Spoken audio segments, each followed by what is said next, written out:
Здравствуйте, в эфире информационный выпуск Амшипшара. Сегодня в программе «Нарушения на миллионы. Результаты работы Контрольной палаты Абхазии и Счетной палаты России обсуждались в правительстве». Ученые высказались против. В Абиге обсудили возможность продажи недвижимости иностранцам. «Танец как жизнь» – презентация книги о Кандиде Тарбо. Президент Рауль Хаджимба принял известного российского ученого-конституционалиста, доктора юридических наук, профессора, заведующего кафедрой конституционного и муниципального права юридического факультета МГУ Сурайна Авакяна. В ходе встречи обсуждались вопросы межвузовского сотрудничества, обмена студентами, повышения квалификации специалистов из Абхазии в вузах России. Была затронута и тема конституционной реформы в Абхазии. Вопросы конституционной реформы для нас имеют очень большое значение. Работает специально созданная комиссия. Для нас очень важно, что этот процесс пошел. Реформы в судебной системе уже запущены, сказал Хаджимба. На встрече также присутствовал декан юридического факультета АГУ Сергей Смыр. Совместная работа Контрольной палаты Абхазии и Счетной палаты России выявила массу нарушений. Проверки коснулись всех министерств, ряда госучреждений. Совещание, посвященное результатам проверки за 2012 и 2014 годы, провел премьер-министр Миквабия. Подробности у Асиды Малия. Нецелевое и неэффективное расходование коснулось не только внутренних средств. Нарушения выявлены и в расходовании финансов, выделенных в рамках комплексного плана развития республики. Так, по итогам проверки за 2012 и 2014 годы нецелевое расходование средств составило порядка 1 миллиарда 18 миллионов рублей. Неэффективно израсходовано 604 миллиона рублей. Что касается нецелевого расходования собственных средств, то, как выразился вице-премьер Дмитрий Сериков, нецелевых и неэффективно использованных средств десятки, а то и сотни миллионов рублей. Акты выполненных работ носят формальный характер. Зачастую они не подписываются ни руководителями, ни как заказчиков, ни как исполнителей. Не подписываются ни главными бухгалтерами, как со стороны, опять же, заказчиков, так и исполнителей. Так, к примеру, ряд объектов строительства, которые происходили на границе, это погранпереход, это строительство железнодорожного, автобусного вокзала, происходили факты, при которых договора заключались на 40 миллионов рублей, акты, закрывающие эти работы, закрывались на 80 миллионов рублей, а деньги перечислялись в размере 90 миллионов рублей. Никакие дополнительные сметы к подписанным договорам не оформлялись, а если оформлялись, они утеряны и восстановлению, как показывает практика, не подлежат. Помимо этого, в актах выполненных работ происходило завышение смет расходов. К примеру, по чернореческому хозяйству были указаны работы, такие как использование барж, катеров, кранов плавучих, несамоходных, водолазных станций на самоходном боте с компрессорами и буксирами, порядка 1 миллиона рублей, что в принципе на территории Абхазии выполнено быть не могло, хотя в актах эти работы были выполнены, подписаны как со стороны подрядчика, так и со стороны заказчика. Помимо этого, происходят просто иногда вещи, которые трудно просто даже комментировать. Подписываются договора с ИП, которые в принципе не существуют. Через них приводятся суммы порядка 3, 5, 10 миллионов. После встречной проверки, после запросов в налоговую инспекцию, существование таких ИП на территории Республики Абхазия никто не знает. Так это выяснено, например, при работе ООО «Абсны Теплосервис». Были выведены порядка 2,2 миллионов рублей через ИП Петров ЕВ. Помимо этого, в результате проверки некоторых детских садов, которые под контролем Министерства образования, по 7 объектам было выявлена недостача в наличии мебели, оборудования, дворян порядка 1,5 миллионов рублей. По капитальному ремонту и реконструкции установлена разница в стоимости переданных в эксплуатацию основных средств. По детскому садику «Редничок» порядка 4,9 миллионов рублей, по детскому саду «Гунда» порядка 5,3 миллионов рублей. Это только самые короткие примеры расходования средств. Проверки Контрольной палаты Абхазии коснулись Министерства сельского хозяйства, образования, управления архитектуры и надзора, управления капитального строительства и некоторых других органов государственной власти. По словам вице-премьера, выявлен ряд нарушений законодательных норм Абхазии. Грубо нарушается порядок ведения кассовых операций, порядок списания подотчетных средств. Авансовая отчетность заполняется не по форме, отчеты не утверждаются руководителями. И это далеко далеко не весь перечень нарушений. Многократное завышение смет расходов встречается практически по ряду объектам. Среди таких стадион по улице Братьев Изугбая в Сухуми. В данном случае была составлена дополнительная смета расходов, которая никем не была утверждена. А общая сумма строительства этого стадиона составила около 23 миллионов рублей. Мы сегодня должны обязательно проходить экспертизу в Краснодарском крае. Эти условия нам были поставлены после проверок счетной палаты. На самом деле это оценка, неудовлетворительная оценка деятельности органов Республики Абхазия.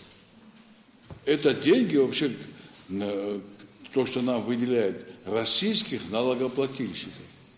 И они хотят знать, как эти деньги тратятся. И сегодняшнее затягивание вопросов начала нового инвестиционной программы финансирования от этого тоже задержалось. Завтра начинается программа инвестпрограмма новая. Завтра. А должна была позавчера начаться. Одна из причин, важнейшая причина в том, что мы не готовы были. И пускай никто не думает, что Российская Федерация не готова выполнять свои обязательства. Она готова и будет выполнять. Это дело должно делаться в соответствии с договорами и существующими нормами и правилами. В проектно-сметных документациях в разы завышается норма прибыли. Премьер-министр отметил, что необходимо усилить контроль за расходованием бюджетных средств со стороны органов государственной власти. В числе нарушений грубое несоблюдение принципа ведения бухгалтерского учета. Что у нас нет упорядоченной системы сбора, регистрации и обобщения информации. То есть бухгалтерского учета. Добавлю, у нас нет современного бухгалтерского учета. Мы проведем аттестацию всех. И после только этого они будут иметь доступ к работе в качестве главных бухгалтеров. Причем мы поможем у тех, кого нету, или кто хочет повысить свою квалификацию, мы создадим специальное платное обучение в АГУ. До конца года мы это организуем. По словам Артура Микваби, для улучшения показателей контроля расходуемых средств для их целевого и эффективного расходования будут проведены соответствующие реформы. Асида Мали, Акоп Кущан, Абхазское телевидение. Начал свою работу официальный сайт Кабинета министров Абхазии www.kmdefisra.org. На сайте размещаются новости, законы Республики Абхазия, пресс-релизы, заявления и наиболее важные документы, связанные с деятельностью Кабинета министров Республики, сообщает пресс-служба правительства. Суббота, 22 августа в Абхазии объявлена рабочим днем. Согласно постановлению Кабинета министров, рабочий день 27 августа переносится на 22 августа, суббота. 22 августа является рабочим днем, а четверг, 27 августа, выходным днем. Таким образом, с 26 по 30 августа в стране выходные дни. 26 августа в Абхазии отмечается День международного признания независимости республики. 28 августа – Нанха, День Успения Пресвятой Богородицы. Продавать или не продавать недвижимость, в том числе жилой фонд иностранным гражданам. Чем обернется этот шаг для Абхазии и ее народа? Не станет ли это новым Абхаз-переселенстроем? Эти вопросы обсуждались в Абхазском институте гуманитарных исследований имени Дмитрия Гулия на семинаре «Отчуждение недвижимого имущества иностранным гражданам и его последствия». Деталями встречи поделится Нисфа Аршпа. Научное сообщество Абхазии категорически против продажи недвижимого имущества иностранцам. Об этом говорил каждый выступающий. Ученые не скрывают эмоций, ведь обсуждается один из самых важных вопросов – быть или не быть абхазскому государству. Именно так они воспринимают этот вопрос. На 2011 год данный статут управления в Абхазии было продано более 100 объектов, крупных объектов республиканского значения недвижимости. И общая сумма, которая была получена в результате этой приватизации, около 400 миллионов. Никакого экономического эффекта положительного, наоборот, отрицательный, этих денег нет и какой-то пользы для реального сектора экономики нет. Но зато нет контроля у народа над своей собственностью. Вопрос, который обсуждается сегодня, может стать катализатором того, что в будущем наша нация в собственном государстве опять станет в меньшинстве, отмечалось на встрече. Это третий Абхаз-переселенстрой. Первый был после выселения массового в 19 веке, второй переселенстрой, вы знаете, был в 40-е годы. Это третий Абхаз-переселенстрой. Даже сильные государства, признанные во всем, веками признаны, сильнейшие государства, имеют серьезные ограничения. А мы, как сегодня сказал Игорь Марохова, мы даже не знаем, какие у нас границы. Мы утвердили, где наша демаркационная линия, где наши границы по морю, где наши границы по горам, на западе, на востоке, с другими государствами. По уровню опасности возможность продажи недвижимости в несколько раз превышает вопрос паспортизации жителей Галского района, уверен депутат парламента Алмаз Джопо, которого ученые пригласили на семинар. Он убежден, пока этот вопрос не будет изучен всесторонне, принимать решения нельзя. Самая большая проблема, я думаю, это отсутствие цели и задачи государства. Даже у вас, здесь у многих присутствующих, возникло ощущение, что это экономически обосновано. Это не то, что экономически не обосновано. Даже экономически это, я не знаю, совершенно губительная затея для государства. Семинар должен был стать однодневным, но, учитывая всю серьезность темы, было решено продолжить его работу. Возможно, встречи в подобном формате в будущем станут постоянными. На основании сегодняшней встречи мы пришли к такому выводу, что продавать недвижимость иностранцам не соответствует нашим национальным интересам. Всякие суждения о том, что государство разбогатеет от этого, они очень сомнительны. Есть такое мнение, что если мы продадим недвижимость, большая угроза появляется в таком случае перед абхазским этносом. И никакой гарантии нет, что процентный состав вновь не станет 17 или еще ниже. А если этого произойдет, это означает того, что никакого будущего у нашего народа, у нашей культуры нет. Участники встречи отметили и тот факт, что позиция главы государства известна лишь из средств массовой информации. Они выразили надежду, что свое мнение Рауль Хаджинба выскажет в самое ближайшее время. Это вопрос безопасности государства и его граждан, уверены ученые. Нисфа Аршба, Роберт Ломия, Абхазское телевидение. Проект межведомственного соглашения Абхазии с Российской Федерацией и возможность создания информационно-координационного центра при МВД Абхазии обсуждались на круглом столе, организованном в офисе общественной организации Абзанхара. Во встрече принял участие начальник экспертного управления администрации президента Абхазии Ираклий Хинтба. Обе стороны выразили свою точку зрения по данному вопросу.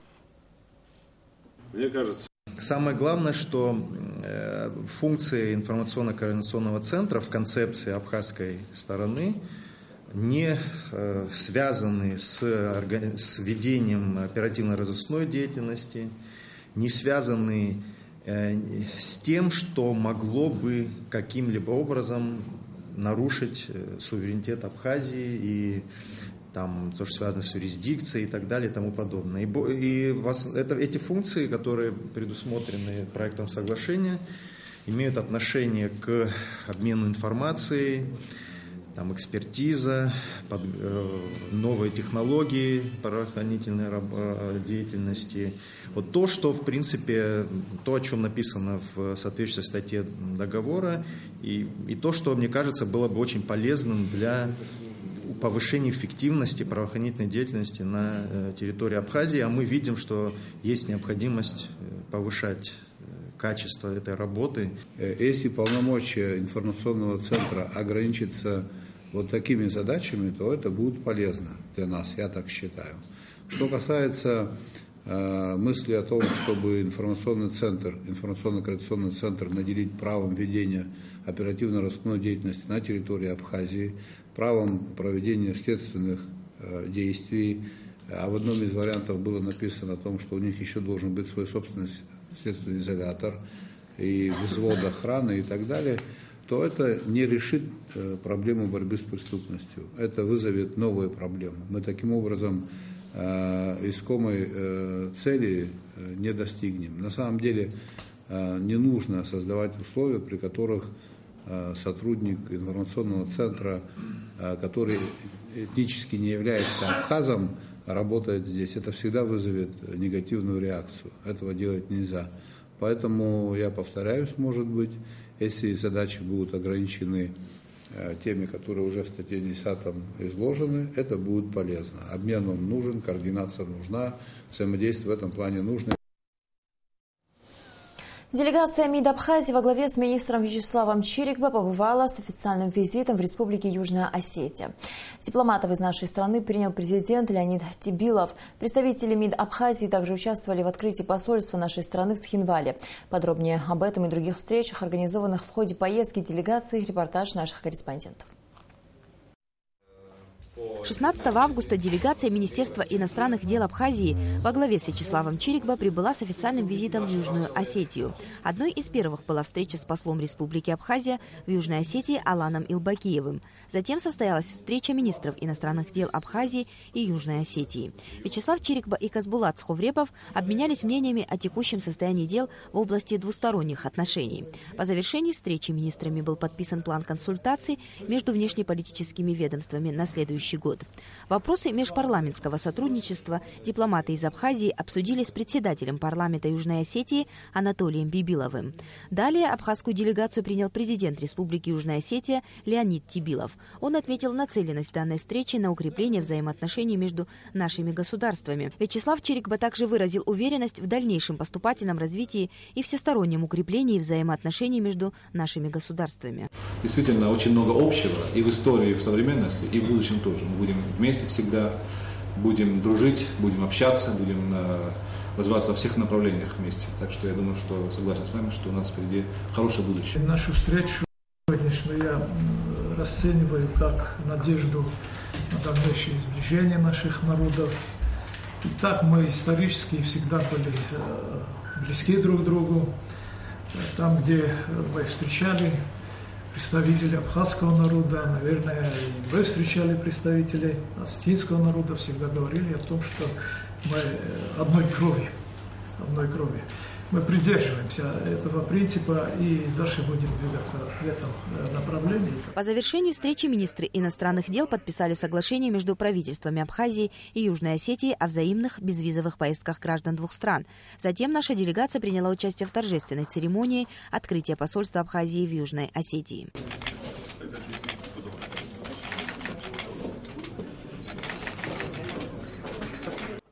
В своей приветственной речи президент Республики Южная Осетия Леонид Тибилов отметил значимость события и пожелал народам Абхазии и Южной Осетии мира и процветания. Затем состоялся небольшой концерт, на котором музыкальные коллективы исполнили абхазские и осетинские песни и танцы. Нала Мукба, абхазское телевидение. На море, особенно в купальный сезон, нередко происходят чрезвычайные ситуации. В большинстве своем они заканчиваются трагически. Благодаря храбрости курсанта Сухумской специальной средней школы милиции имени Виталия Смыр удалось предотвратить еще одну беду. 10-летняя девочка Гван Сачедия, не умеющая плавать, спрыгнула с волнореза, и если бы рядом не оказалось Даута Джинджоля, все могло закончиться трагедией. Подробности спасения девочки в материале Налы Мукба. То, что произошло дальше, можно назвать лишь чудом. Крики о помощи матери курсант Сухумской специальной средней школы милиции Даут Джинджоля услышал, когда 10-летнюю девочку уже унесло за несколько метров от берега моря. Мать девочки Гван Сичетия находилась рядом с ней, но она так же, как и дочь, не умела плавать. От растерянности женщина не могла что-либо предпринять. Отец был в это время далеко от них. С матерью стояла, она прыгнула в воду, и волна стала уносить ребенка подальше. Да, и мать испугалась, начала кричать, не раздумывая, спрыгнул в воду прямо в одежде. За это огромное большое спасибо. В летний период все курсанты школы милиции проходят практику. Так совпало, что в тот момент, когда девочка спрыгнула в воду, Даут Джинджоля находился на набережной Ачамчиры, где проводил патрулирование. Не мешкая ни минуты, хотя это не входило в его служебные обязанности, курсант бросился на помощь девочке. Ее уже унесло дальше волнореза. Я сразу не вытащил свое личное удостоверение и запрыгнул за ней. Взяла, схватила меня за шею, и вот так я ее вытащил. Конечно, я понимал, что это риск, но все, что было в моих силах, я мог делать и сделал свое. Весть о спасении девочки и храбрости курсанта преподавателей школы милиции не удивила. Дауд всегда отличался смелостью, уравновешенностью и умением в нужный момент принимать правильное решение. В его обязанности этого не входит. В основном в обязанности наших курсантов входит пройти учебную практику и помогать в поддержании общественного порядка. В том случае я считаю, что курсант проявил гражданский свой долг, сознательно пошел с риском для жизни, можно так сказать. Хочу поблагодарить родителей и, естественно, сотрудников Сухумской специальной средней школы милиции, непосредственно имеющие отношение к учебному процессу и воспитанию курсантов. За спасение девочки Дауд Джинджоля награжден почетной грамотой МВД Абхазии.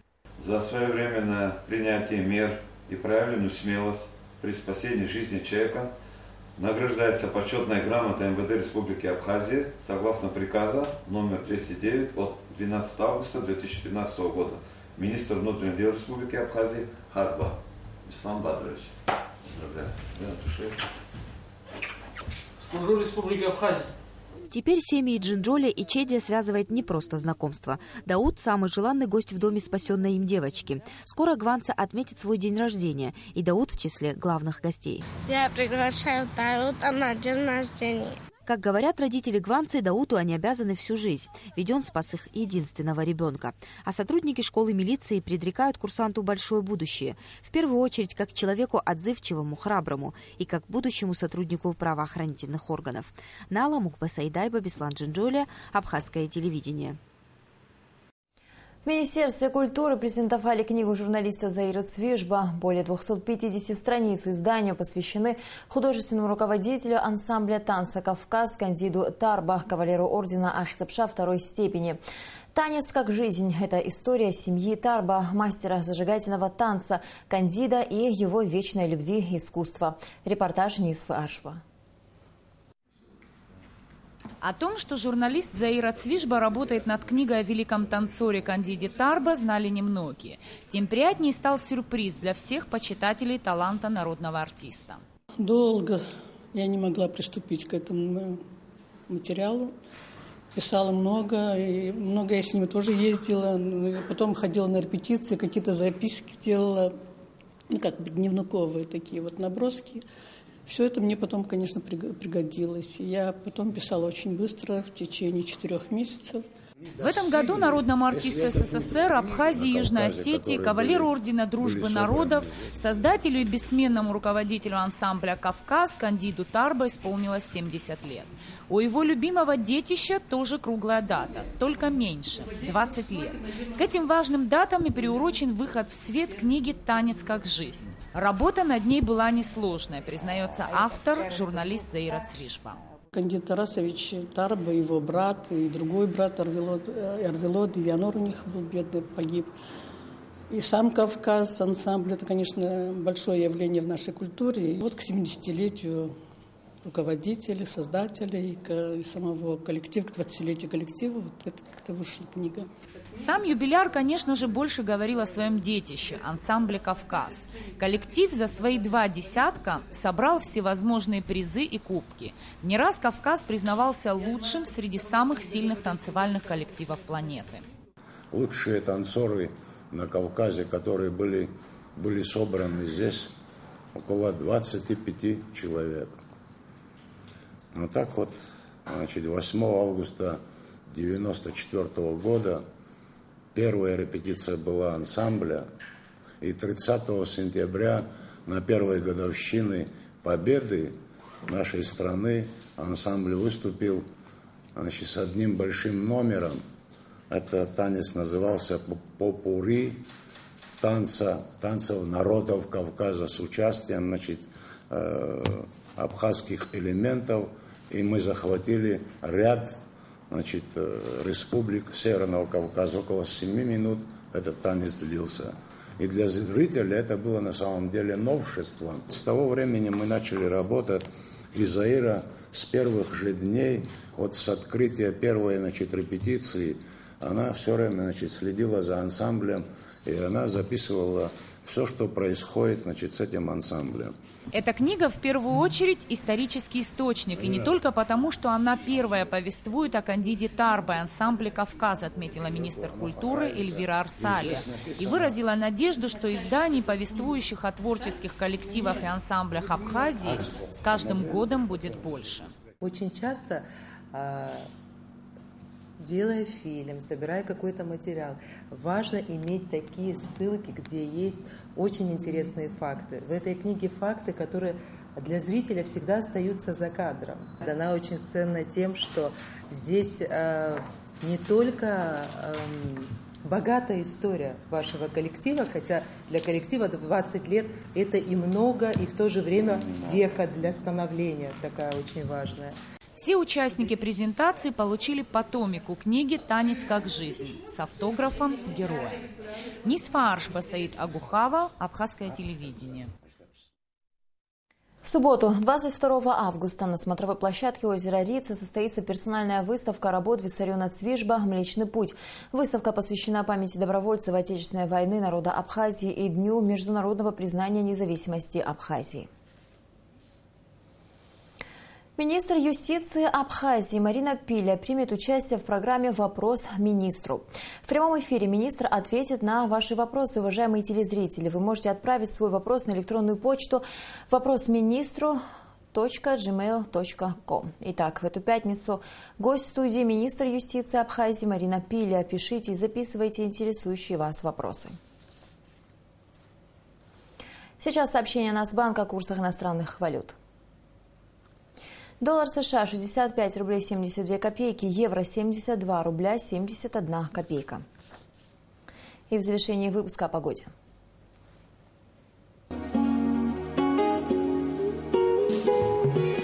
По сообщению гидрометеослужбы, в Абхазии ожидается переменная облачность без осадков. Температура воздуха ночью 23-25, днем 33-35 градусов. Температура морской воды 28 градусов.